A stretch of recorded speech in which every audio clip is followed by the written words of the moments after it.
Hello दोस्तों, आपकी screen पर एक आर्टिकल दिखाई दे रहा होगा और उस आर्टिकल से बहुत कुछ समझने की कोशिश करते हैं। इस वीडियो के अंदर 5 एग्जाम्पल लेते हैं, 5 उदाहरण लेते हैं और उसके बाद हमें चीज़ें बहुत अच्छे से समझ में आ सकती है। हालांकि ये आर्टिकल क्या कहता है पहले वो देख लेते हैं। ये आर्टिकल कहता है कि वायनाड और हैदराबाद महिला के लिए रिजर्व हो गया तो राहुल गांधी और ओवैसी क्या करेंगे। आपको पता होगा कि राहुल गांधी पिछले बार जो है वायनाड से जीते थे और असदुद्दीन ओवैसी लगातार 4 बार हैदराबाद से जीते हैं।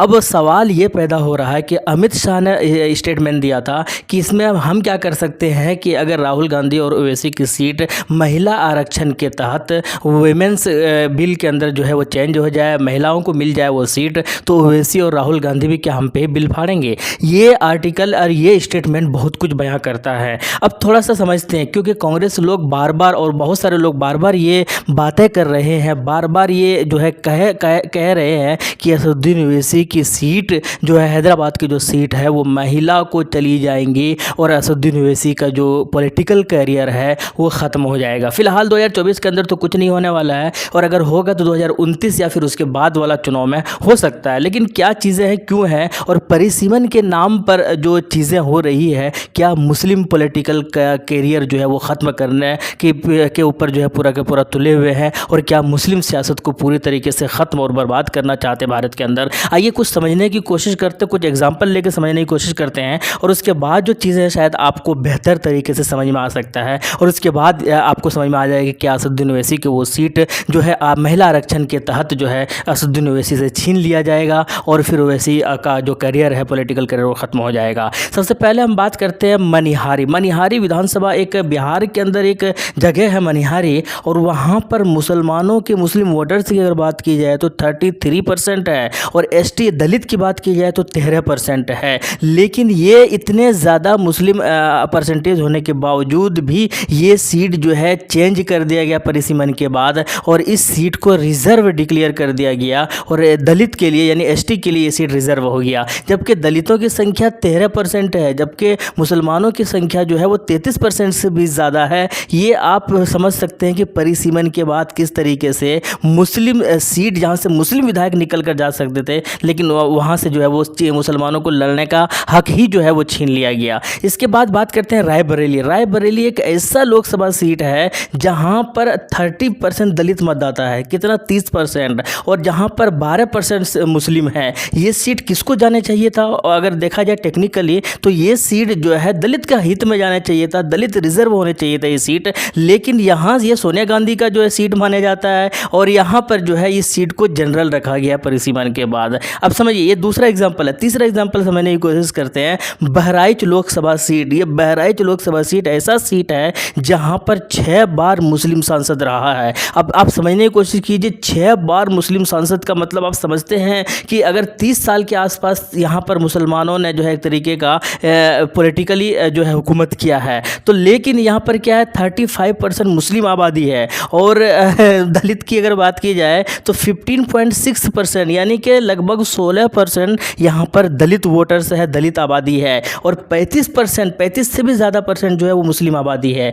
लेकिन जब 2009 के परिसीमन, जब कांग्रेस की सरकार थी, जब 2009 के परिसीमन का हुआ तो उसके नाम पर जो है ये सीट दलित आरक्षित कर दिया गया। बहराइच लोकसभा सीट जहाँ पर मुस्लिम पॉलिटिकल एक उरूज की ओर बढ़ रहा था, वहाँ पर 2009 के बाद जो है परिसीमन के नाम पर ये सीट दलित को जो है दे दिया गया, दलित आरक्षित कर दिया गया। जबकि दलित की आबादी सिर्फ 16%, मुसलमानों की आबादी इस लोकसभा में 35% से भी ज़्यादा। चलिए आगे की ओर बढ़ते हैं। अमेठी लोकसभा सीट ये ऐसा सीट है जहाँ पर संजय गांधी एक बार वहाँ पर जीते हैं सांसद के रूप में, राजीव गांधी 4 बार वहाँ पर सांसद रहे हैं, सोनिया गांधी 1 बार और उसके बाद राहुल गांधी जो है वो भी 4 बार। तो अब लोकसभा सीट की अगर बात की जाए, ये सीट की अगर बात की जाए तो 27% दलित है यहाँ पर और 19% मात्र जो है वो मुस्लिम यहाँ पर वोटर्स है। लेकिन ये सीट फिर भी जनरल रखा गया है, जबकि ये सीट जो है एक तरीके से दलित को जाना चाहिए था, फिर भी लेकिन यहाँ पर क्या है दलित को नहीं दिया गया। किसको दिया गया? तो ये जनरल रखा गया ताकि कांग्रेस के पार्टी की तरफ से यहाँ पर जो एक तरीके से खानदानी सीट माना जाता है वो वहाँ पर लगातार जीतते चले जाए। एक और एग्जाम्पल लेते हैं उत्तर प्रदेश से ही, बिजनौर के नगीना लोकसभा सीट के बारे में। 40% यहाँ पर मुस्लिम है और दलित कितने हैं, 21% यहाँ पर दलित है। लेकिन फिर भी मज़े की बात है कि परिसीमन के नाम पर इस सीट को जो है दलित आरक्षित कर दिया गया है। ये कुछ एग्जाम्पल्स है, ये कुछ मिसालें हैं और ये कुछ उदाहरण है। इस तरीके से 82 सीट के आसपास जो है वो इफेक्ट हुआ था। एक आंकड़े के हिसाब से, एक आंकड़े के अनुसार मैं आपको बता रहा हूँ कितना, 80 सीटों से ज़्यादा परिसीमन के नाम पर। तो क्या ये सारे सीट, ये जो एग्जाम्पल रखा है मैंने, तो क्या इसी तरीके से और भी बहुत सारी सीटों में चेंजिंग होगा? क्या इस तरीके से, जैसे कि नगीना का एक तरीके का पॉलिटिकल, जहाँ से मुस्लिम सांसद जीत के बहुत आसानी से,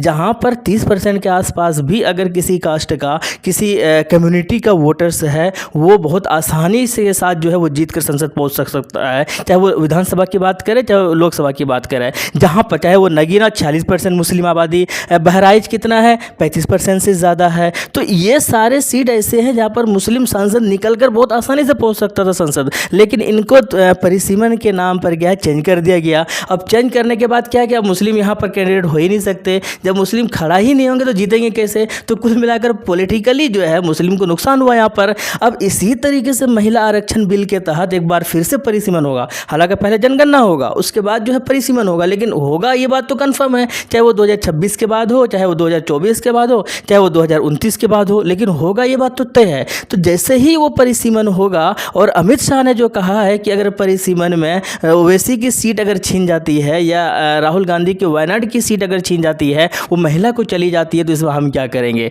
क्या सही माने में ओवैसी की वो सीट चली जाएंगी? अगर बातें हो रही है तो इसका मतलब कुछ ना कुछ तो चीज़ें हैं, बहुत सारे लोग बातें भी कर रहे हैं, तो इसका मतलब है कि क्या सही माने में चले जाएंगे? सही माने में जाएंगे या नहीं जाएंगे ये हमको नहीं पता। लेकिन अगर कल को मान लेते हैं चला गया, जैसे कि ये सारे सीट गया, नगीना की सीट जैसे चला गया, बहराइच की सीट जैसे चला गया, मनिहारी की सीट जैसे चला गया, तो इसी तरीके से अगर हैदराबाद वाली इस लोकसभा सीट भी महिला को चले जाते हैं, तो महिला आरक्षण के तहत फिर असदुद्दीन ओवैसी का क्या होगा? फिर मुस्लिम पॉलिटिकल जो एक तरीके का आगे की ओर बढ़ रहे मुस्लिम सियासत, उसका क्या होगा? और इसी ये सिर्फ हैदराबाद की तो एक एग्जांपल लिया मैंने, इस तरीके से पूरे देश के अंदर बहुत सारे सीटें जो है वो जो इफ़ेक्ट होंगी। और तो उसके बाद फिर क्या होगा? उसके बाद फिर किस तरीके से, तो इसका मतलब ये है कहीं ना कहीं मुस्लिम पॉलिटिकल के थ्रू, मुस्लिम सियासत के पीछे जो है कहीं ना कहीं एक साजिश है, ये मुझे लगता है, और ये आंकड़े और डाटा बता रहे हैं। और इस तरीके से नुकसान जो है सिर्फ मुसलमानों को होना होगा। इसीलिए एक ही ऑप्शन है, एक ही तरीका ये है कि 2024 या कहें या 29 तक इस पार्टी को, एमआईएम पार्टी को, या जो मुसलमानों की जो भी पार्टी है, उन पार्टियों को इतना ज़्यादा स्ट्रॉन्ग कर ले, इतना ज़्यादा मजबूत कर ले पूरे भारत के अंदर, दूसरे राज्यों के अंदर, कि ये सीट अगर चली भी जाती है, ओवैसी की हैदराबाद वाली सीट किसी महिला आरक्षण के तहत किसी और को चली जाती है, या ओवैसी वहाँ से चुनाव नहीं लड़ पाते हैं, तो फिर उसका नुकसान नहीं होना चाहिए। ओवैसी का पॉलिटिकली करियर ख़त्म नहीं होना चाहिए, वो इतना मजबूत उस वक्त हो जाना चाहिए ताकि वो पूरे भारत के अंदर कहीं से भी वो दूसरी जगह से चुनाव लड़ना चाहे तो वो बहुत आसानी से जीत कर संसद के अंदर पहुंच सके। वरना याद रखना, संसद के अंदर ओवैसी के अलावा कोई अगर आपको कोई चेहरा लगता हो तो मुझे बताओ। अगर ओवैसी की सीट भी छीन लिया गया, अगर मौलाना बदरुद्दीन अजमल की सीट भी छीन लिया गया, या कोई एक दो एमपी जो मुस्लिम एमपी है वो जो आवाज़ उठाते हैं उनकी भी सीट छीन लिया गया, तो फिर, या छीन लेने का मतलब है कि महिला आरक्षण को के तहत महिला को चला गया, तो फिर उसके बाद फिर कौन आपकी आवाज़ उठाएगा? इस कौम के लिए कौन रहबरी कर पाएगा? इस कौम का क्या होगा? तो इसीलिए मुझे लगता है, पर्सनली ये मेरा राय है कि जो भी मुस्लिम पार्टी है, पॉलिटिकल पार्टी है, उसको इतना मजबूत कर ले 2029 तक, ताकि वो अगर इस तरीके की चीज़ें हो भी तो भी बहुत ज़्यादा किसी को डिसएडवांटेज ना हो। खैर, आपकी क्या राय है कमेंट बॉक्स में बताइएगा ज़रूर। मिलते हैं नेक्स्ट वीडियो में। थैंक यू, जय हिंद, लव यू।